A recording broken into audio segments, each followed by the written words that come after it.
서울시 의원으로서 이제 4년 동안 의정 활동을 해보니까 많은 것들을 느꼈었는데요. 그래서 이제 저희가 생각했던 것보다 또 많은 권한을 가지고 여러 가지로 이제 우리 사회에 많은 영향을 미칠 수 있는 위치라고 하는 것들을 확인하게 됐고요. 그래서 이제 이런 것들을 바탕으로 좀 더 많은 일을 하고 싶다라고 하는 게 생겼고, 또 4년 동안의 어떤 경험을 가지고 기여하고 싶다라고 하는 생각들, 노력을 바탕으로 더 잘할 수 있을 것 같다라고 하는 생각들을 갖고 좀 출마하게 됐습니다. 저는 전반기에는 이제 보건복지위원회에서 의정활동을 했었고요. 후반기 때는 기획경제위원회에서 의정활동을 했었는데요. 입법활동이라고 하는 것들이 굉장히 보람이 있었거든요. 그러니까 뭔가 좀 우리 사회에 영향을 미칠 수 있을 만한 그런 조례를 제정했던 것들이 굉장히 좀 보람이 있었고 기억에 남고요.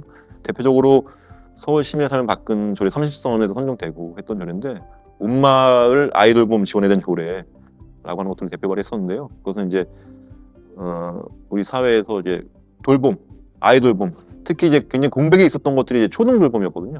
그 초등 돌봄의 사각지대를 해소할 수 있는 그런 계기가 되는 조례였고, 키움센터라고 하는 그런 것들의 사업들이 좀 추진됐게 되는 계기가 되는 사업이었고요. 또 이제 조례 제명에서 알 수 있듯이 그 마을이 여러 가지 그 흩어져 있었던 여러 가지 그 돌봄의 자원들이 이제 함께 좀 힘을 합쳐서 마을의 탄탄한 돌봄망을 만들 수 있게 하는 그런 바탕이 되는 조례였기 때문에 그런 것들이 좀 기억에 남고요. 저는 이제 은평에서 중고교로 나왔고요. 그리고 또 대학 졸업 후에는 은평에서 이제 학원 강사로 10년 이상 은평 지역에서 이제 어떤 평범한 직장인으로 또 평범한 은평 주민으로서 살아왔었습니다. 근데 그런 좀 개인적인 소시민적 삶을 살다가 제 삶에 좀 변화가 이제 일어났던 계기가 2014년 세월호 참사였거든요. 그때 이제 많은 시민들도 마찬가지겠지만 저도 이제 굉장히 큰 충격받았고, 또 더 나아가서 제 삶을 한번 좀 돌아보는 좀 계기가 됐던 것 같습니다. 그래서 이제 이렇게 개인적인 삶을 살아도 되는 것인가, 뭔가 좀 이 사회가 좀 잘못된 방향으로 가고 있다고 생각되는데, 거기서 이렇게 개인적인 삶만을 좀 고민해서 안 되겠다라고 하는 좀 그런 상처를 들었고, 그 이후에 좀 이제 뭔가 좀 사회적인 활동을 좀 해야겠다고 생각했고, 2016년 총선 때 지역 박주민 의원의 자원봉사를 하게 되면서 정당에 입당하게 됐고, 그것들이 계기가 돼서 또 이렇게 현실 정치까지 입문하게 됐습니다. 은평은 굉장히 다양한 구성원들이 살고 있는 하나의 마을이잖아요.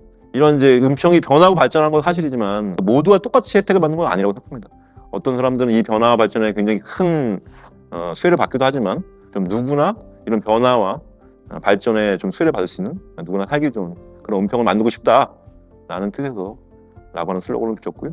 또 이제 이 정치를 해보니까 또 혼자서는 이제 그런 많은 영향을 미칠 수 없더라고요. 어떤 의제나 이런 것들을 고민하고 해결하는 데 있어서 또 마을 주민들과 함께 일을 해야지만 더 많은 영향을 미칠 수 있다고 생각했기 때문에, 또 주민과 함께 일하겠다라는 뜻으로 이제 그렇게 슬로건을 정했습니다.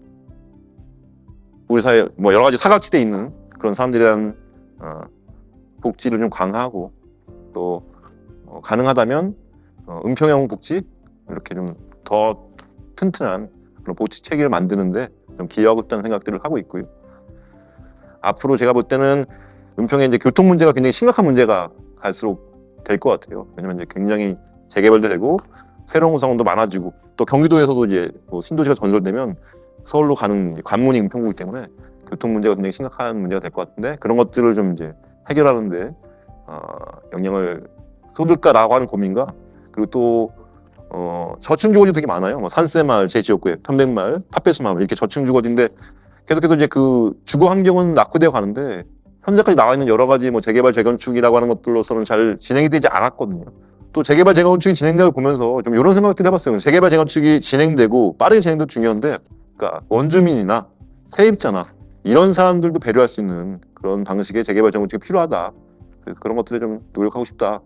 그러니까 이거는 제가 좀 아쉬운 점이고 스스로 이제 못했다고 생각하는 점을 좀 말씀드리고 싶은데요. 그러니까 제가 좀 지역민들과 소통을 좀 더 강화했어야 하는데, 그런 것들을 좀 더 많이 못했다라고 하는 아쉬움이 남아요. 그리고 물론 이제 중간에 코로나19라고 하는 그런 상황도 있어서 오랫동안 지역의 여러 가지 행사나 주민들을 만날 수 있는 기회가 없어서 그랬던 것도 있지만, 좀 재선이 되면 제가 이제 하고 싶은 의정 활동도 하면서 주민들과 소통하면서 하는 게 중요하다는 것도 느꼈거든요. 주민과의 소통을 좀 더 강화하겠다, 이런 말씀을 좀 꼭 드리고 싶습니다. 그래서 재선을 할 수 있도록 지지해 달라는 말씀 드리고 싶습니다. 네.